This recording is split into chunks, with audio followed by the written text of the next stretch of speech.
bicara tentang, saya bicara ini sebagai advokat, ini lagi cuti aja ya. Kan saya sebagai advokat berdasarkan undang-undang, ketika saya menjadi pejabat negara, saya wajib cuti profesi. Ya, tetap advokat, tetapi tidak menjalankan tugas sebagai advokat. Jadi karena ini menyangkut soal persidangan, mungkin lebih tepat kalau saya bicara sebagai advokat ya seperti itu. Nah, bicara tentang contempt of court, memang ini kita kenal nih. Dalam dunia peradilan dimanapun, baik di luar negeri maupun di Indonesia, dikenal contempt of court. Tapi nggak ada dalam undang-undangnya. Jadi sekarang ini hanya bisa kita rasakan, kita pahami bahwa sebenarnya contempt of court itu maksudnya adalah penghinaan kepada pengadilan. Beda dengan kode etik. Ya. Kalau kode etik adalah pelanggaran kode etik advokat bagi advokat. Bagi hakim, pelanggaran kode etik hakim. Bagi jaksa, pelanggaran kode etik jaksa. Ya, gitu. Nah, oleh karena itu dalam kasus seperti itu, kalau saya bicara tentang secara umumnya, bahwa tindakan orang yang menghina pengadilan itu sangat-sangat tidak dapat dibenarkan, baik oleh pengunjung sidang, terutama oleh para penegak hukum, baik advokat maupun jaksa. Jadi semua pihak di situ.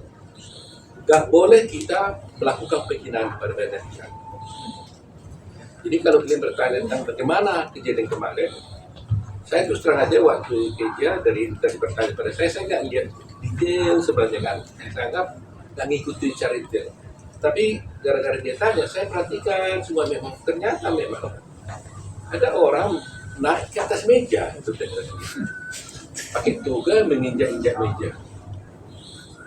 Terus terang aja, saya sebagai advokat ya merasa prihatin sekali karena perbuatan itu sangat-sangat tidak bisa dibenarkan. Ya, selain pertama, dia itu kan tidak sesuai dengan profesi advokat itu sendiri. Karena profesi advokat itu adalah profesi yang terhormat, yang nobel. Jadi dikenal istilah officium nobile. Itu profesi yang terhormat. Nah, kehormatan itu tidak mungkin kita dapat dari orang lain kecuali kita sendiri menunjukkan kehormatan itu sendiri. Jadi, kalau seorang advokat melakukan suatu tindakan yang tidak menghormati profesinya, maka ini betul-betul sangat merugikan profesi itu sendiri. Mencemarkan nama baik profesi, mencemarkan nama baik kehormatan profesi itu sendiri. Jadi ini betul-betul tidak boleh terjadi. Nah, kedua, tindakan itu, saya lihat itu adalah merupakan satu tindakan yang merupakan penghinaan kepada pengadilan. Kalau kita tidak lagi menghormati pengadilan, pasti kita akan mengalami suatu degradasi penegakan hukum, ya kan? Nah, itu sebabnya juga seorang hakim juga kan dituntut juga untuk dia bisa memimpin persidangan itu dengan baik, ya kan? Bahkan hakim juga bisa mengeluarkan orang dari luar persidangan. Ya, ini kewibawaan seorang hakim di dalam pengadilan. Nah, jadi kalau kalian bertanya ada kejadian bahwa seperti itu di dalam ruang persidangan, dengan tegas saya menyatakan bahwa itu sangat tidak dapat dibenarkan. Tidak sangat dibenarkan, merugikan profesi advokat, merugikan kewibawaan pengadilan, dan tentu juga merugikan para pencari keadilan. Itu yang ingin saya sampaikan dalam keadaan seperti itu. Ini kan anggaplah hal yang sangat memalukan gitu. Menghilangkan marwah pengadilan, profesi juga segala macam gitu. Hal-hal memalukan saja, merendahkan ya. Merendahkan profesi advokat itu sendiri. Oke, ini kan personal yang dilakukan secara personal. Loh iya, tentunya. Untuk bukan oknum ya, untuk orang tersebut, lawyer tersebut, hal apa sih Bang selain untuk diputus dikeluarkan dari keorganisasian ya Bang gitu. Kalau aturan umumnya dalam dunia profesi advokat dimanapun, ya kan, karena organisasi advokat itu kan dibuat berdasarkan undang-undang advokat. Oleh karena itu, seperti kita beradi umpamanya, itu ada mandat untuk membentuk Dewan Kehormatan. Ada juga mandat membentuk komisi pengawas.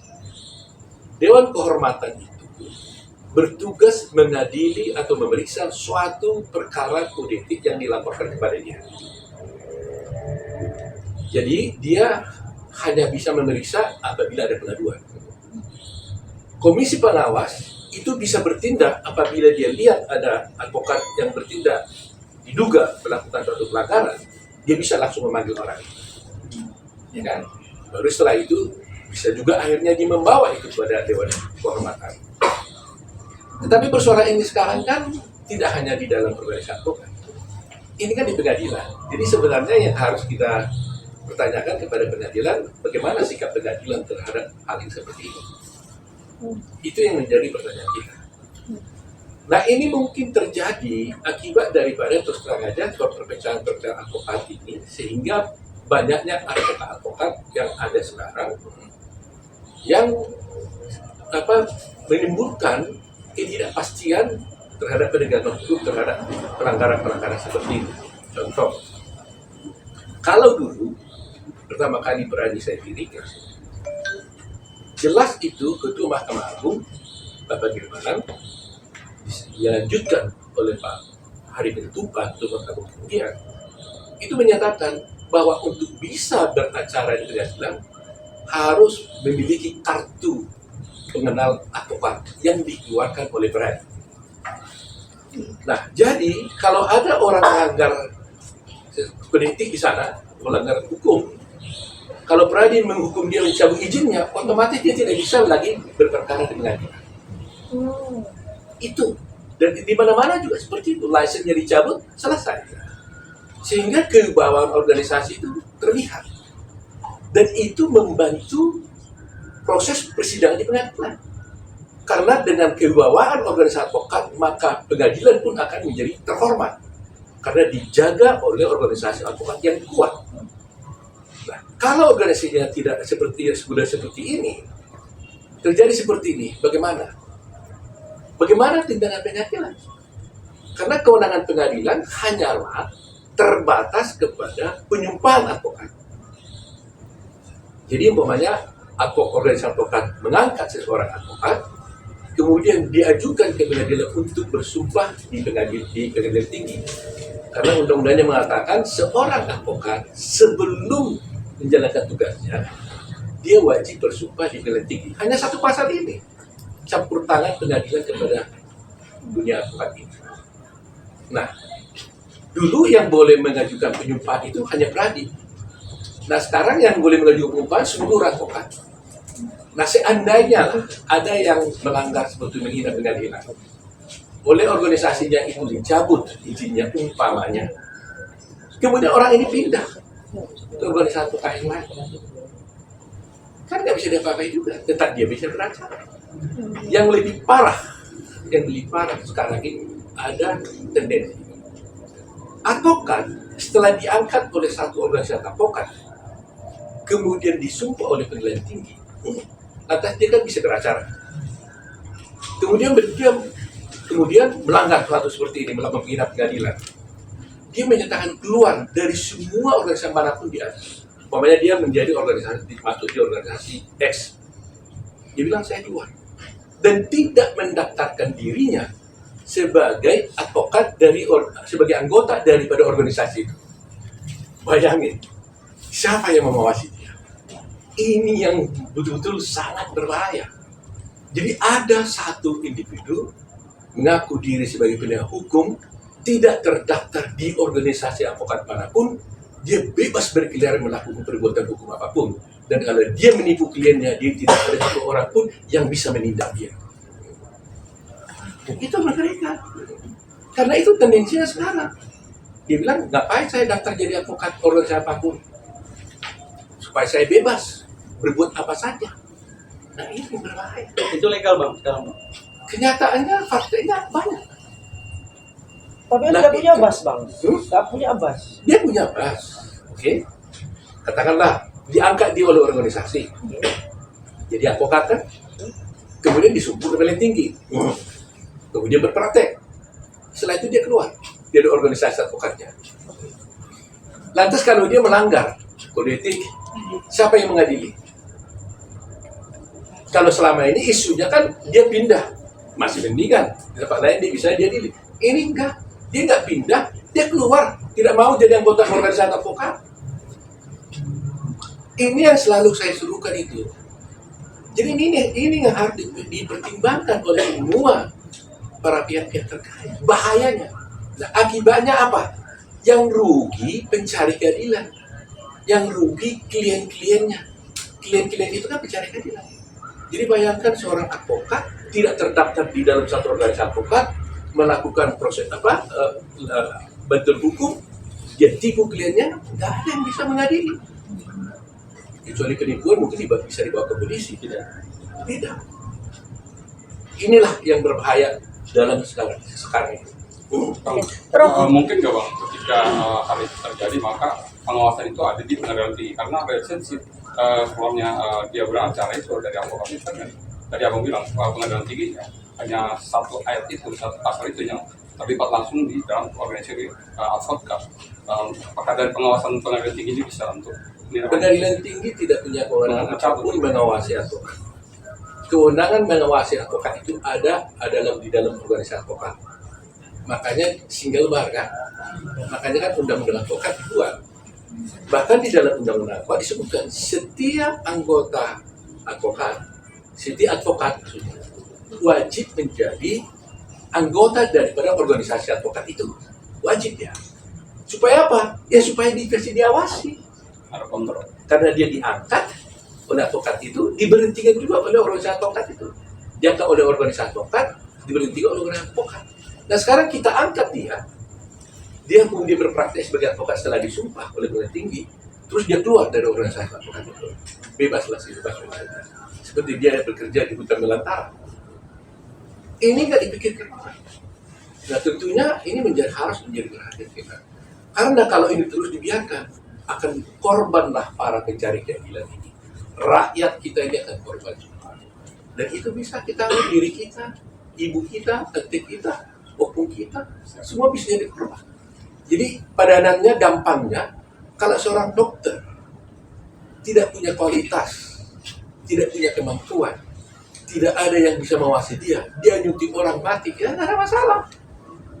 Bayangkan itu. Nah itulah sebabnya dari dulu kita menuntut supaya single bar ini kualitas. Ada yang mengawasi dia. Nah kasus seperti ini ternyata juga. Makanya ada yang bersitur di sana kan, akhirnya dia komplain, kemana dia harus mengadu. Kalau dia mengadu ke organisasi advokat, ya boleh. Kemudian dicat dari organisasi itu. Kalau dulu isunya dia pindah, dihukum di sana lagi, pindah lagi. Masih mendingan dia pindah. Sekarang saya katakan dia tidak masuk keluarannya. Tetap dia bisa beracara. Karena apa? Karena pengadilan tinggi, pengadilan hanya membolehkan orang berpraktek apabila ada berita acara sumpah. Kan lucu. Bagaimana orang beracara di pengadilan berita acara sumpah yang dipakai? Sebenarnya kartu pengangkatan dia sebagai advokat, bahwa dia sah menjadi advokat. Bang, kalau keluar dan pindah itu kan hal yang wajar ya, Bang. Tapi kalau dipecat, berarti dia kan sudah mencederai, Bang. Sudah membuat hal yang tidak baik. Kalau sudah dipecat, apakah bisa pindah ke yang lain atau yang lain berhak menerima? Kenyataannya seperti itu. Kenyataannya diterima lah juga. Saya udah katakan, seandainya pun umpamanya pindah, masih mendingan. Berarti dia masih mau diawasi. Ini saya bilang dia nggak mau pindah. Dia nggak mau daftar aja di organisasi advokat. Kok dia bisa beracara? Bahaya kan? Bahaya.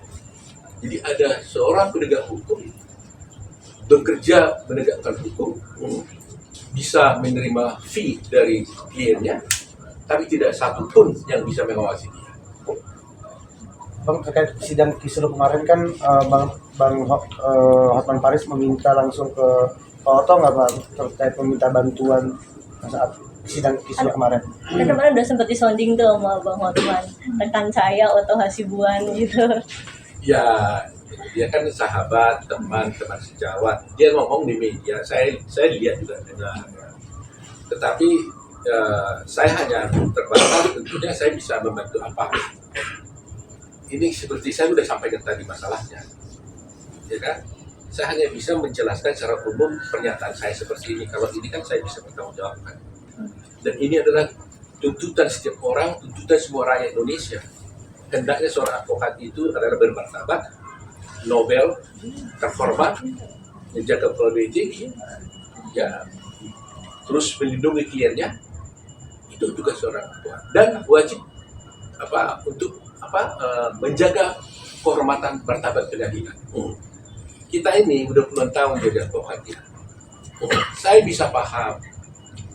Kadang-kadang kita pun banyak juga berbeda pendapat dengan sikap daripada pengadilan, umpamanya hakim.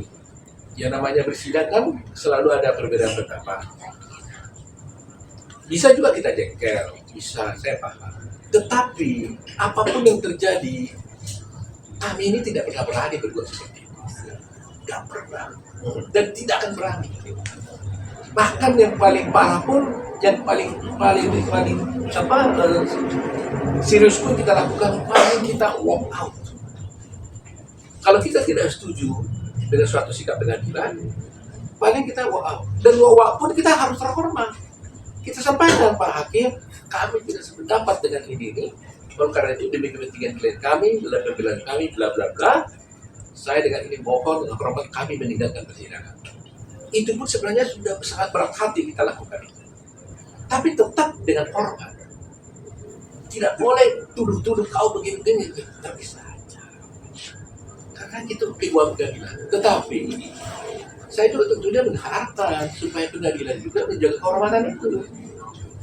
Nah, dalam seperti ini ya, kalau Anda bertanya bagaimana menyelesaikannya, harus kita kembalikan kepada pengadilan. Prof, oknum tersebut malah melaporkan hakim ke yudisial dan MA.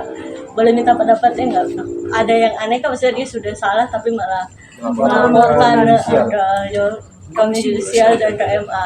Ya kalau orang melaporkan haknya, soal siapa nanti yang benar kan nanti duduk komisi yudisial yang akan memeriksa.